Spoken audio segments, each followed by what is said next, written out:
હોવાથી સુભાષ અને income tax બાદ દધીચી બ્રિજ પણ જર્જરિત, અનેક જગ્યા પર તૂટેલી અવસ્થામાં જોવા મળ્યો. Dadhichi bridge, Ellis bridge, Subhash bridge 50 વર્ષ કરતા વધુ ચાલ્યા. માત્ર 14 વર્ષ જૂના દધીચી બ્રિજ પર સળિયા નીકળી ગયા છે. મળતિયા કોન્ટ્રાક્ટરોના કારણે બ્રિજની આ હાલત હોવાના આક્ષેપ ઉઠ્યા છે.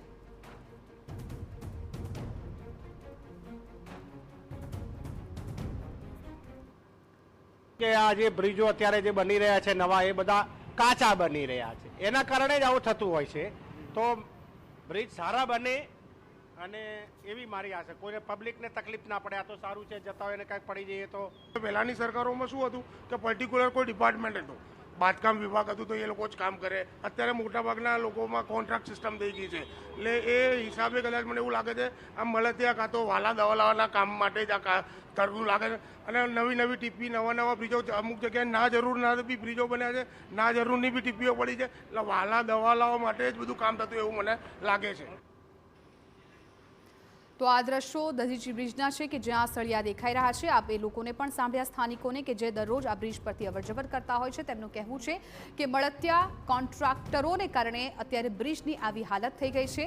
જો કોઈ પર્ટિક્યુલર વિભાગને કામગીરી સોંપવામાં આવે તો કદાચ આ બ્રિજની જે જીવન છે એ લાંબુ ચાલે, કેમ કે રાજ્યના અનેક એવા બ્રિજ છે કે જેની હાલત જર્જરિત છે, જેમાંનો એક દધીચી બ્રિજ પણ સામેલ છે.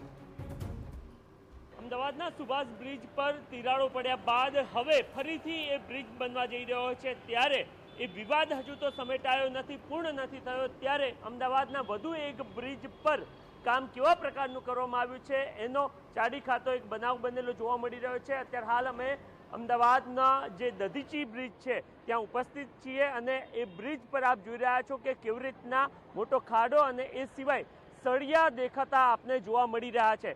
મહત્વનું છે કે માત્ર 14 વર્ષ પહેલા જ આ બ્રિજ બનાવવામાં આવ્યો હતો અને માત્ર 14 વર્ષ જેટલા ઓછા સમયગાળામાં આ પ્રકારની આ બ્રિજની સ્થિતિ થઈ રહી છે. આ સિવાય 4-5 મહિના પહેલા આ બ્રિજનો સ્ટેબિલિટી રિપોર્ટ પણ કરવામાં આવ્યો હતો અને એમાં બ્રિજ સુરક્ષિત હોવાનું પણ જ્યારે સામે આવ્યું હતું, ત્યારે આ પ્રકારે આ બ્રિજમાં સળિયાઓ અને તિરાડો જોવા મળતા અનેક પ્રકારના તર્ક વિતર્ક થતા જોવા મળી રહ્યા છે. અહીંયાથી પસાર થતા શહેરીજનો સાથે પણ અમારી વાતચીત થઈ છે અને એ શહેરીજનો પણ પોતાની વાતમાં એ બાબતને લઈને નારાજગી દર્શાવતા જોવા મળી રહ્યા છે કે અંગ્રેજોએ બનાવેલ બ્રિજ વર્ષો ચાલ્યા, 5 દાયકા, 6 દાયકા, 7 દાયકા સુધી ચાલ્યા છે, પરંતુ ત્યારબાદ આપણા જે કોન્ટ્રાક્ટરોએ તૈયાર કરેલા બ્રિજ 14 વર્ષ કે એથી પણ ઓછા સમયગાળામાં તૂટતા જોયા છે. આ સિવાય આ પ્રકારે તિરાડો પડતી કે પછી સળિયા દેખાતા જોવા મળી રહ્યા છે. ત્યારે એ કયા પ્રકારનું કામગીરી કરી રહ્યા છે એને લઈને પણ શહેરીજનો પ્રશ્ન ઉઠાવતા જોવા